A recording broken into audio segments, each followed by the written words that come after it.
George, Steve Lee from Sky Sports News. What was the reaction, really, of the Australian team to more disappointing news about Michael Clarke this morning? We haven't really discussed it as a group. I mean, it's something I guess we've been preparing for. I don't think Pup was ever going to come in and play a game without having trained. So the fact that he hadn't rejoined the group as of yesterday, I think everyone assumed what was going on. How badly do you miss him, do you think? As we missed him last game, he's our captain and our best batsman, so we miss him every time he's not with us. But as any team does, when you got your best players out, the challenge is for someone to step up and fill the hole, or numerous people to step up and fill the hole. There's probably an easy way to cover him. It's been a long-standing injury. It's a degenerative back injury, and I saw him down at Cirencester on Sunday. He was walking quite sort of stiffly. Do you think there's no chance of him playing in this Champions Trophy? And what about the Ashes to follow? I'm not qualified. I'm no good at backs, so I've got no idea what he's going through. My understanding is he's still just trying to fix it day by day. Having played with him in the past, there's times when it does just suddenly free up and he's right to go again, and then there's other times that obviously takes longer. So, as you said, it's an issue that he's had a while. Pup knows how to deal with it as best as anyone. So he's not going to make any silly decisions, and he knows the summer that's coming up as well. Let's deal with the New Zealand game. Have you got that England defeat out of the system, do you think? I hope so, yeah. I mean, there's no point carrying that into the New Zealand game. We'll get nowhere there. So we addressed some issues and we'll address them again in some meetings this afternoon, just in terms of preparing for this game. I wasn't unhappy with the way we bowled and fielded. I think there's always things you can improve and things you can do differently, but I think it was the batting that probably let us down. And even looking back at that, I think England bowled particularly well, and to change that game, it really is one person stepping up, one partnership, and that game can be turned on its head. Conditions may have changed a bit from the weekend. We've had a bit of rain, a bit of mist, dark clouds. Will that affect your tactics or the way you bowl, do you think? Absolutely, yeah. I mean, the weather and the pitch and all those things always come into how you're going to attack any game, how you're going to line your team up, whatever that may be. And the reverse swing that the English bowlers were getting, I mean, are you hoping to replicate that? Always, yeah. I mean, a reverse swing's great skill. I think it's probably one of the greatest skills that a bowler can have in one-day cricket. So if you can find a way to replicate that, then that's certainly something we'll be trying to do. Mate, anyone? I didn't know anyone else was here. Yeah, no, I just popped in. This is probably the first time New Zealand have gone in as favourites against Australia. How does that feel? Generally we're the bigger brother. This time they've got maybe the better team in better form. Yeah, absolutely. They're in good form. I think their one-day cricket's been pretty consistent for a number of years, so certainly never to be taken lightly. As to favourites, there's only two of us in it, so I'm not that fussed either way where we stand or where we're priced and that sort of stuff. So it's just a matter of us going out and doing what we do well, and particularly when you aren't playing well, the tendency can probably be to focus too much on the opposition or what they do well or their strengths or whatnot. But I think for us to get back to playing our best cricket and get back to where we want to be, it's really about focusing a bit more internally, making sure we do the things that we want to do well. And batting's a good example of that, because I think the challenge is when you've had a couple of poor batting performances is that guys start to doubt their place in the team or their role within the team. And what we want our guys to do is to go out and have that absolute clarity, that real freedom to bat the way that we know they bat. And that's different from how Shane Watson and David Warner bat to how Adam Voges and George Bailey bat. But to make sure that they go out and they're not too worried about who they're playing, it's just a matter of focusing on them playing as well as they can. George, does past record matter in these games? Obviously, New Zealand haven't beaten Australia in the last 750 over ICC tournament games.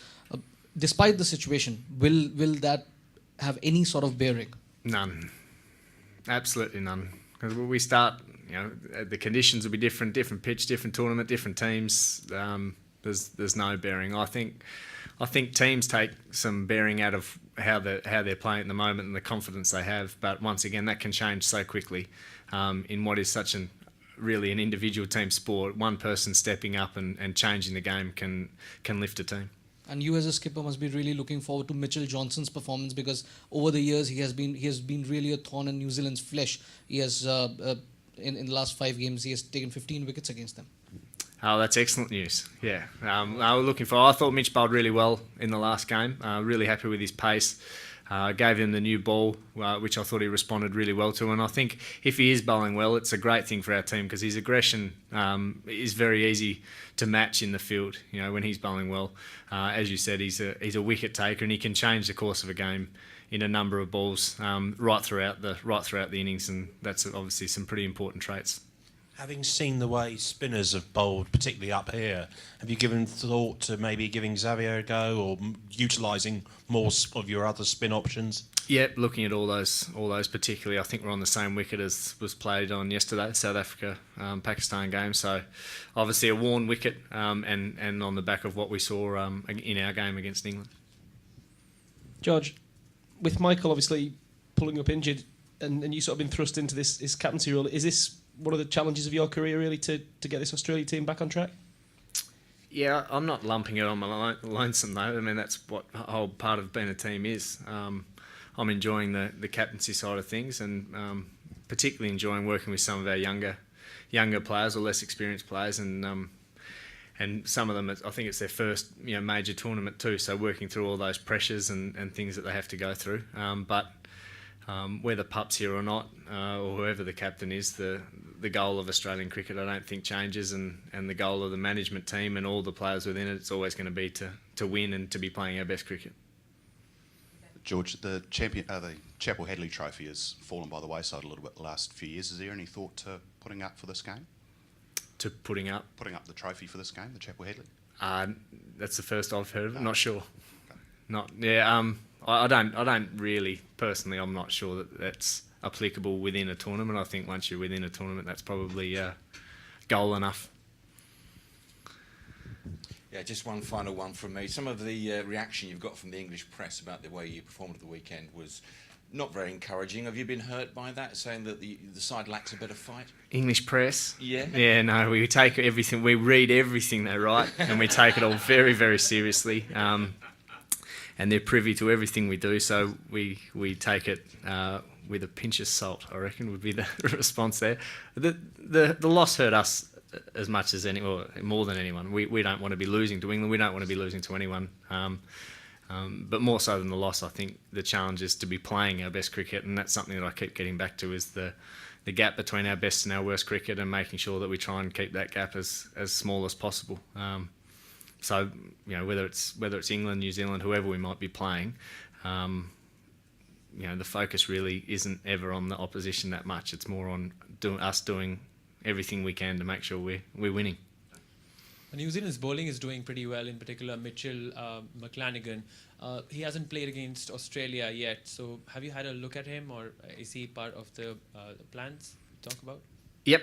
Yeah, we've talked about him, and I guess the advantage of having seen him play those 3 games against England prior to this game, prior to this tournament, and then watching him the other day too. So he's obviously posing some challenges with the new ball. He's getting some nice shape at some nice pace too. So his record's pretty good for someone who hasn't played too much international cricket. So certainly someone that we'll look at, as we will all their bowlers.